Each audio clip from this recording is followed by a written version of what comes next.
నమస్తే, welcome to Aadan మరో కోణం. నేను కిషోర్ కుమార్.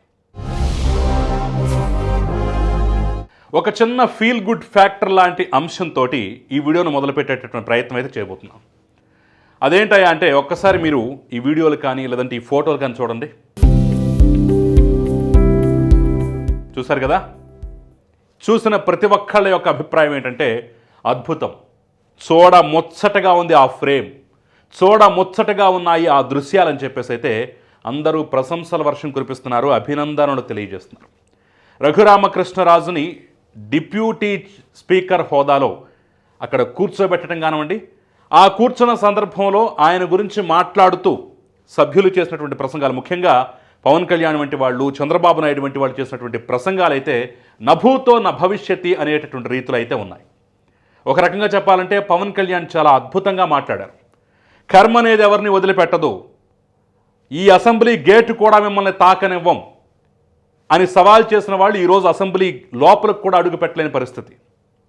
అసలు ప్రతిపక్షమే వద్దు, ప్రతిపక్షం ఉండటానికి వీల్లేదు అని చెప్పేసి మాట్లాడిన వారు ఈరోజు కనీసం ప్రతిపక్ష హోదాలో సభలో కూడా వచ్చి కూర్చోలేనటువంటి పరిస్థితి. కాబట్టి కర్మ అనేది ఎవరిని వదిలిపెట్టదు, అందరినీ గట్టిగా కొడుతుందని చెప్పేసి జగన్మోహన్ రెడ్డి విషయంలో అదే నిజమైందని చెప్పేసి అయితే ఆయన ఒక అద్భుతమైనటువంటి మాట చెప్తారు. ఇక చంద్రబాబు నాయుడు కూడా ఆ రోజు ఇదే వ్యక్తిని కస్టోడియల్ టార్చర్ చేసి చంపేద్దామని చూశారు. కానీ బ్యూటీ ఆఫ్ డెమోక్రసీ, ఇప్పుడు అదే వ్యక్తి ఈరోజు డిప్యూటీ స్పీకర్ హోదాలో శాసనసభలో అడుగుపెట్టి ఆ చైర్ను అధిష్ఠిస్తే చంపుదామనుకున్నటువంటి వ్యక్తులు మాత్రం కనీసం ముఖం కూడా చూపించలేకపోయారు, లోపలికి అడుగు కూడా పెట్టలేకపోయారు. ఇదే బ్యూటీ ఆఫ్ డెమోక్రసీ అంటూ కూడా అద్భుతంగా మాట్లాడారు. సో ఖచ్చితంగా ఈరోజు ఈ దృశ్యాలు చూసిన వాళ్ళంతా నిజమే కదా అని చెప్పేసి ప్రశంసల వర్షం కురిపిస్తున్నారు. కర్మ ఈ విధంగానే ఉంటుందని చెప్పేసి కూడా మాట్లాడుకుంటున్నారు. సరే, కాసేపు ఆ అంశాలని పక్కన పెట్టినట్టయితే ఈరోజు అసలు టాపిక్ ఏంటయ్యా, అసలు పాయింట్ ఏంటయ్యా అంటే ఆంధ్రప్రదేశ్లో ముందు సంచలనాలు నమోదు కాబోతున్నాయి. ఈరోజు అసెంబ్లీ కానివ్వండి, లేదంటే ఈ సెషన్ అసెంబ్లీ సమావేశాలు కానివ్వండి, చూస్తే అదే అంశం చాలా క్లియర్గా అర్థమైపోతుంది. ఎస్, మీరు అనుకున్నదే, ఆంధ్రప్రదేశ్లో భవిష్యత్తులో అది ఈ సంవత్సరమా వచ్చే సంవత్సరమా అనే విషయం కాసేపు పక్కన పెడదాం, పై వచ్చే సంవత్సరం అనే విషయం కాసేపు పక్కన పెడదాం. ఆంధ్రప్రదేశ్లో భవిష్యత్తులో ఉప ఎన్నికలు జరగబోతున్నాయి. 1 కాదు 2 కాదు 11 స్థానాల్లో ఉప ఎన్నికలు రాబోతున్నాయి. సంచలనాలు నమోదు కాబోతున్నాయి. వాస్తవం వాస్తవం వాస్తవం రాసి పెట్టుకోవచ్చు. ఎందుకు ఉప ఎన్నికల ప్రసక్తి నేను తీసుకొచ్చాను, ఏ స్థానాల్లో ఉప ఎన్నికలు రాబోతున్నాయి, వచ్చే అవకాశం ఎంతవరకు ఉంది, ఒకవేళ ఉప ఎన్నికలు వస్తే ఏం జరుగుతుంది అనేది నేను ఈ వీడియోలో క్లుప్తంగా చెప్పేటటువంటి ప్రయత్నం అయితే చేయబోతున్నాను. అంటే నా లాజికల్గా ఎందుకు ఆ భావన కలిగింది, దానికి ఆస్కారం అవకాశం ఎంత ఉంది, ఒకవేళ నిజంగా వచ్చి పడితే ఏం జరగబోతుంది అనేది ఈ వీడియోలో క్లుప్తంగా వివరించేటువంటి ప్రయత్నం అయితే నేను చేయబోతున్నాను. కాబట్టి ఎక్కడా స్కిప్ చేయకుండా ఆశాంతం చూసి మీ అభిప్రాయాన్ని కమెంట్ రూపంలో తెలియజేయడం మాత్రం అసలు మర్చిపోకండి. ఇక నేను అసలు పాయింట్లోకి వెళ్ళబోయే ముందు ఒక చిన్న ప్రశ్న, ఒక చిన్న పోల్ని మీకు ఇవ్వబోతున్నాను. ఈరోజు నా ప్రశ్న ఏంటంటే, నేను అసెంబ్లీకి రాకపోయినా నన్ను టచ్ చేసే దమ్ము ధైర్యం ఎవరికి లేదు, దమ్ముంటే నన్ను డిస్క్వాలిఫై చేయండి చూద్దాం అంటూ జగన్మోహన్ రెడ్డి తాజాగా విసిరినటువంటి సవాల్పై మీ అభిప్రాయం ఏంటి? కూటమి ప్రభుత్వం ఆ సవాల్ని స్వీకరించే అవకాశం ఉందా? ఇది నా ప్రశ్న. ఇక దీనికి ఆన్సర్స్ కూడా ఆప్షన్స్ రూపంలో నేనే ఇచ్చే ప్రయత్నం చేస్తున్నాను. ఆప్షన్ ఏ, ఖచ్చితంగా ఈ ప్రభుత్వం సవాల్ని స్వీకరిస్తుంది. ఆప్షన్ బి, ఈ సవాల్ స్వీకరించే ఛాన్సే లేదు. ఆప్షన్ సి, ఏమో ప్రస్తుతానికి ఏమీ చెప్పలేం. ఈ అంశం మీద ఖచ్చితంగా మీ అభిప్రాయాన్ని అయితే కామెంట్ రూపంలో తెలియజేయండి. ఇక నేను అసలు పాయింట్కి వచ్చేస్తాను. ఉప ఎన్నికలు, అది కూడా 1 కాదు 2 కాదు 11 చోట్ల ఉప ఎన్నికలు అని చెప్పేసి ఏ రకంగా మాట్లాడుతున్నారు, ఏ రకంగా వచ్చే అవకాశం ఉంది, అసలు సాధ్యమేనా అని చెప్పేసి గనక ఒక్కసారి మనం చూసినట్లయితే సాధ్యమయ్యే సూచనలు అయితే కనిపిస్తున్నాయి. తాజాగా జగన్మోహన్ రెడ్డి వైఖరి, ఇప్పుడు నేను పోల్లో ఇచ్చినట్టుగా, ప్రశ్నలో ఇచ్చినట్టుగా ఆయన నన్ను కామెంట్ చేశాడు. నాకు ప్రతిపక్ష హోదా ఇస్తేనే నేను వస్తాను, లేకపోతే నేను రాను. నిన్నటి వరకు అదే వాదన కదా. ఈరోజు దానికి తోడుగా కొత్త డిమాండ్లు కూడా వచ్చి పడ్డాయి.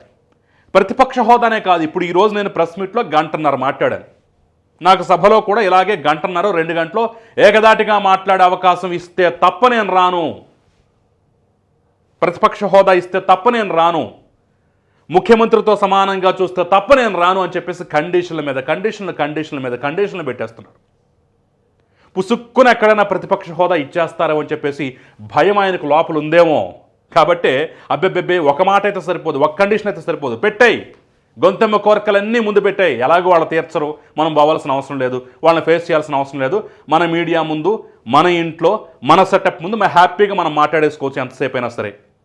ఎదురు ప్రశ్నించేవాడుండో, లాజిక్లతో పని లేదని చెప్పేసి ఆయన అనుకుంటున్నాడేమో. నాకైతే ఆ డౌట్ వస్తుంది.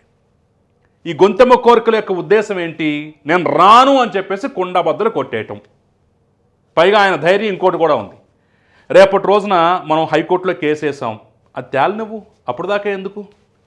ఒకవేళ ఇది తనకు వ్యతిరేకంగా వస్తే సుప్రీంకోర్టుకు బాధం, అది కూడా తేలి నువ్వు అప్పుడు దాకా ఎందుకు అసెంబ్లీకి వెళ్ళటం అనే భావన అయితే ఉంది. ఎక్కడైనా సరే హైకోర్టులో కానీ సుప్రీంకోర్టులో కానీ తనకు అనుకూలంగా తీర్పు, ఎస్ జగన్మోహన్ రెడ్డికి ప్రతిపక్ష నేత హోదా ఇచ్చేయండి, ఆయనకి ఎక్కువ టైం ఇచ్చేయండి, ఆయన్ని ముందు వరుసలో కూర్చోబెట్టండి, ఆయనకి రెడ్ కార్పెటే స్వాగతం పలకండి అని చెప్పేసి ఎక్కడన్నా పుసుక్కున న్యాయస్థానాలు చెప్పేస్తాయేమని చెప్పేసి చిన్న ఆశ. కాకపోతే అది కూడా అడియాస అన్న సంగతి ఆయనకు కూడా తెలుసు. ఎందుకంటే రూల్స్ అండ్ రెగ్యులేషన్స్ చాలా క్లియర్గా ఉన్నాయి. జగన్మోహన్ రెడ్డికి ప్రతిపక్ష నేత హోదా రావాలంటే ప్రస్తుతం ఉన్నటువంటి అసెంబ్లీలో సంఖ్యను ఆధారంగా చూసుకున్నట్టయితే 18 సీట్లు రావాలి. కానీ ఆయనకు వచ్చిందంతా 11 సీట్లు మాత్రమే. ఇదే ప్రొసీడింగ్స్ పార్లమెంట్లో కూడా ఉన్నాయి. అక్కడ కనీసం 55-56 సీట్లు రావాలి. 2014లోను 2019లోను కాంగ్రెస్ పార్టీకి ఒకసారి 44-45, మరోసారి 52 సీట్లు వచ్చాయి. ఆ రెండు సందర్భాల్లో ప్రధాన ప్రతిపక్షం హోదా ఎవరికీ రాలేదు, ప్రతిపక్ష నేతగా ఎవరూ లేరు. 2014లో కోర్టుకు వెళ్ళి మరీ సాధించుకునే ప్రయత్నం చేసినా సరే కోర్టు కూడా మేము జోక్యం చేసుకోలేమని చెప్పేసి నిర్ద్వంద్వంగా ఆ పిటిషన్ తోసిపుచ్చింది. ఇన్ని రూల్స్ అండ్ రెగ్యులేషన్స్, ఇన్ని దృష్టాంతాలు, ఇన్ని ఉదాహరణలు కళ్ళ ముందు కనిపిస్తున్నా కానీ ఇంకా కోర్టులో పిటిషన్ వేశాడంటే ఎక్కడో ఒక చిన్న ఆశైనా కావచ్చు, కాలయాపన చెయ్యాలి అనేటటువంటి ఆలోచనైనా కావచ్చు. కాబట్టి జగన్మోహన్ రెడ్డి ఇవన్నీ తేలేలోగా కానివ్వండి, లేదంటే ఆశాంతంగా కానివ్వండి, అసెంబ్లీలో అడుగుపెట్టే అవకాశం లేదనే సంగతి అయితే చాలా క్లియర్గా అర్థమైపోతుంది. ఇక ఇక్కడి నుంచి కథ మొదలవుతుంది.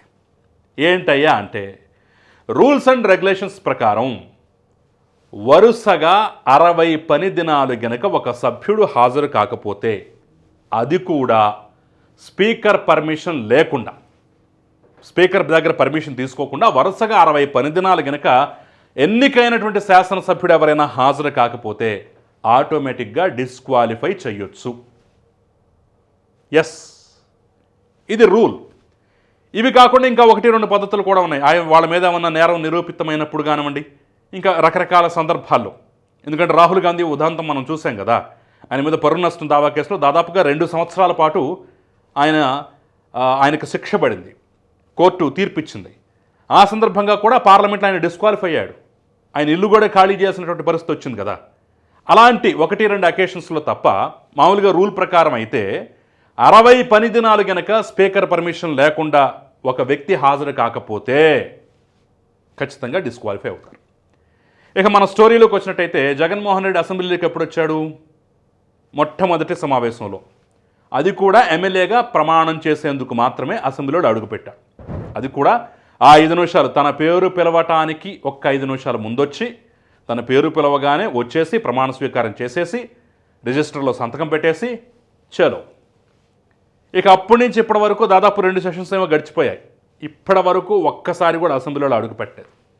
ఆయన పెట్టకపోగా మిగిలినటువంటి 10 మంది సభ్యులు కూడా ఎవ్వరూ అడుగు పెట్టలేదు. ఏమన్నంటే మా వాళ్ళు ఎమ్మెల్సీలు ఉన్నారు పెద్ద సంఖ్యలో, వాళ్ళు కౌన్సిల్లో చూసుకుంటారు, మేము రాము అని చెప్పేసి భీష్మించు కూర్చున్నారు. అంటే తను రాడు, మిగతా వాళ్ళని కూడా రానివ్వడు. కాబట్టి 60 పని దినాలు పూర్తయిపోయిందంటే తను రాకపోవటమే కాదు, తాను రానివ్వనటువంటి మిగిలిన 10 మంది, మొత్తం 11 మంది సభ్యులు గంపగుత్తగా ఒక్కసారిగా డిస్క్వాలిఫై అయిపోతారు. ఎస్, అయితే ఇక్కడ ప్రధానంగా వచ్చేటటువంటి ప్రశ్న చిక్కుముడి ఏంటంటే, ఈ 60 పని దినాలు ఎప్పుడు పూర్తవ్వాలి? ఇది అసలు ప్రశ్న అన్నమాట. ఎందుకు ఈ మాట చెప్తున్నానంటే, జగన్మోహన్ రెడ్డి హయాంలోనే మనం లెక్కలు తీసుకున్నట్టయితే ఒక్కోసారి 10, ఒక్కోసారి 11, 16, మహా అయితే కటకటగా 20 పని దినాలు తప్ప అంతకు మించి ఒక్కరోజు కూడా అసెంబ్లీ నడిచినటువంటి చరిత్ర అయితే జగన్మోహన్ రెడ్డి హయాంలో లేదు. ఒకసారి 10, 11, ఒకసారి 16, 15 ఇట్లా మొత్తంగా ఈ సంఖ్య మధ్యలో నడిచింది. మహా అయితే 20, అంతకుమించి దాటలేదు. మరి అలాంటప్పుడు 60 పని దినాలు ఎప్పుడు పూర్తవ్వాలి, ఎప్పుడు జగన్మోహన్ రెడ్డి డిస్క్వాలిఫై అవ్వాలనేది ప్రధానంగా వస్తున్నటువంటి ప్రశ్న. అయితే కూటమి ప్రభుత్వం కాస్త ఎక్కువ రోజులు గనక అసెంబ్లీని పెట్టినట్టయితే, అంటే కనీసం సంవత్సరానికి ఒక 30 రోజులు 40 రోజులు 30 రోజులు కూడా చాలా అత్యాశ అవుతున్నాం ప్రస్తుతం ఉన్నటువంటి పరిస్థితుల్లో. కానీ వింటర్ సీజన్ అని, సమ్మర్ సీజన్ అని, రైనీ సీజన్ అని, ఇలా రకరకాల సందర్భాల్లో మనకు అసెంబ్లీ సమావేశం అవుతూ ఉంటుంది. కాబట్టి కాస్త ఎక్కువ పని దినాలు కనుక నడపగలిగినట్టయితే సంవత్సరంన్నర, మహా అయితే 2 సంవత్సరాల్లో ఖచ్చితంగా 60 రోజులైతే పూర్తయిపోతాయి. ఒకవేళ జగన్మోహన్ రెడ్డిని డిస్క్వాలిఫై చేయాలి అనేటటువంటి ఉద్దేశంతో కాస్త ఎక్కువ పెట్టారనుకోండి, సంవత్సరానికి 30 రోజులు 35 రోజులు పెట్టేశారనుకోండి, 1.5 year 2 yearsలో ఖచ్చితంగా 60 పని దినాలు అయిపోతాయి. ఎలాగూ ఆయన రాడు కాబట్టి, వేరే వాళ్ళని రానివాడు కాబట్టి ఖచ్చితంగా డిస్క్వాలిఫై అవటం, 11 స్థానాలు ఖాళీ అవటం అయితే ఖాయం ఖాయం ఖాయం ఖాయం. ఇక ఇంతకు మించి మరో మార్గం లేదు. ఏదైనా దొంగచాటుగా వచ్చి సంతకం పెడతారంటే అది కూడా స్పీకర్ విచక్షణ మీద ఉంటుందట. సభకు హాజరా కాకుండా వచ్చేసి రిజిస్టర్లో సంతకం పెట్టేసి జీతం తీసుకుని పోతామంటే కుదరదు అని చెప్పేసి కూడా అంటున్నారు.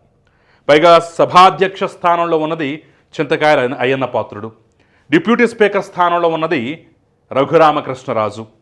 మరి వీళ్ళిద్దరూ ఎంత స్ట్రిక్టో, జగన్మోహన్ రెడ్డి విషయంలో ఎంత స్ట్రిక్టో మనకు తెలుసు. కాబట్టి ఆ పప్పులుడికే ఆస్కారం లేదు. ఒకవేళ చంద్రబాబు నాయుడు ఉదాసీనంగా ముఖ్యమంత్రి హోదాలో సరే పోతే పోనేవలేవయ్యా అని చెప్పేసి వదిలేసినా కానివ్వండి, డిప్యూటీ సీఎం పవన్ కళ్యాణ్ మాత్రం కొంత గట్టిగా పట్టుకునే అవకాశం ఉంది. ఎందుకంటే ఈయనంత ఉదారవాది ఆయన కాదు, కాస్త గట్టిగానే దుడ్డు కర్ర పట్టుకొని లాఠీ పట్టుకొని తిప్పేటటువంటి వ్యక్తి. కాబట్టి కుదరదు, నథింగ్ డూయింగ్, చేయాల్సిందే అని చెప్పేసి భీష్మించి కూర్చుంటారు. అదే జరిగితే 2 సంవత్సరాల్లోగా ఈ 60 పని దినాలు పూర్తయిపోతే ఖచ్చితంగా 11 స్థానాలు ఖాళీ అయిపోతాయి.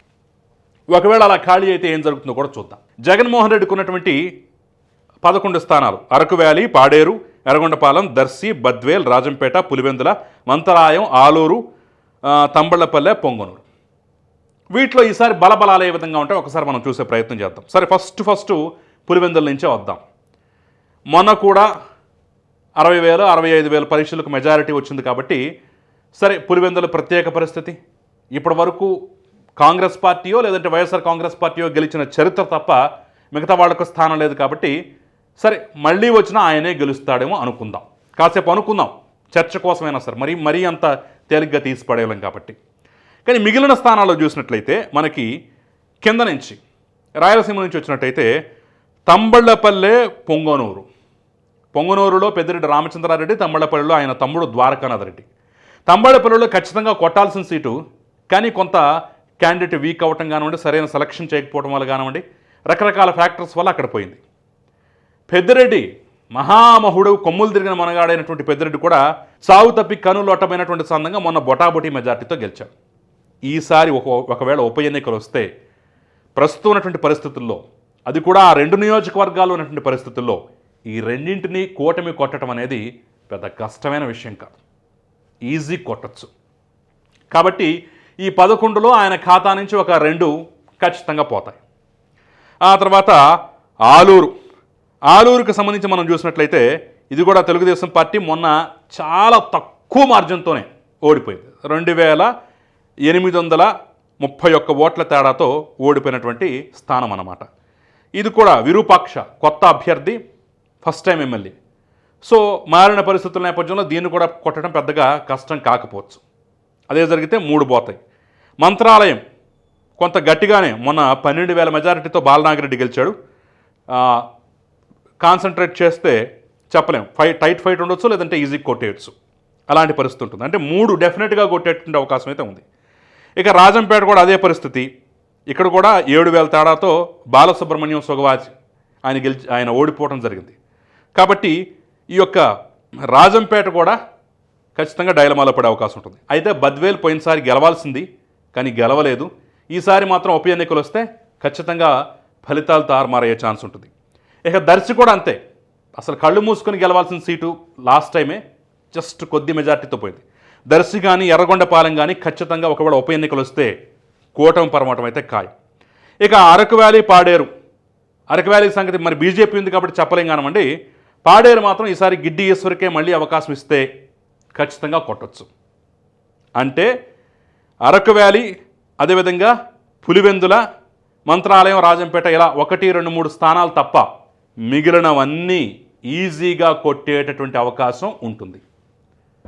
ఈ 11 స్థానాలు కనుక ఉప ఎన్నికలు వస్తే ఈసారి మహా అయితే 3 లేదా 4 స్థానాలు మిగులుతాయి తప్ప, ఎందుకంటే తక్కువలో తక్కువ వేసుకున్నా సరే 3, 4 స్థానాలు మిగులుతాయి తప్ప మెజారిటీ స్థానాలు కూడా పోతాయి. మరి 11 వస్తేనే నాకు ప్రధాన ప్రతిపక్ష నేత హోదా ఇవ్వండి అని చెప్పేసి భీష్మించు కూర్చున్న వ్యక్తి మరి రేపు 3కి 4కి పడిపోతే అప్పుడేం చేస్తాడు? ఖచ్చితంగా ఇంట్రెస్టింగ్గా ఉంది కదా. సో ఏం చేస్తాడో, ఆ పార్టీ ఏమవుతుందనేది నాకు కమెంట్ రూపంలో తెలియజేసేటువంటి ప్రయత్నం చేయండి. అట్ ద సేమ్ టైం ఈ రకంగా జరుగుతుందా? నేను చెప్పినట్టుగా కూటమి ప్రభుత్వం ఆ సవాల్ని స్వీకరించి 60 పని దినాలు తొందరగా పూర్తి చేసి హాజరు కానటువంటి ప్రతి ఒక్కళ్ళ మీద అనర్హత వేటు వేసేసి అక్కడ ఉప ఎన్నికలు తీసుకొచ్చేటటువంటి అవకాశం ఉందా లేదా, సాధ్యమా కాదా, ఈ లోపల జగన్మోహన్ రెడ్డి మనసు ఏమన్నా మారొచ్చా లేదా అనేది కూడా నాకు కింద కమెంట్ రూపంలో తెలియజేసేటటువంటి ప్రయత్నం చేయండి. అంతకన్నా ముందు మరి ఈ పాయింట్లు లాజికల్గా ఉన్నాయా లేదా అనేది కమెంట్ రూపంలో తెలియజేయండి. అంతకన్నా ముందు ఈ వీడియోని లైక్ చేయండి, షేర్ చేయండి, సబ్స్క్రైబ్ చేయడం మాత్రం మర్చిపోకండి మన ఛానల్. నమస్తే.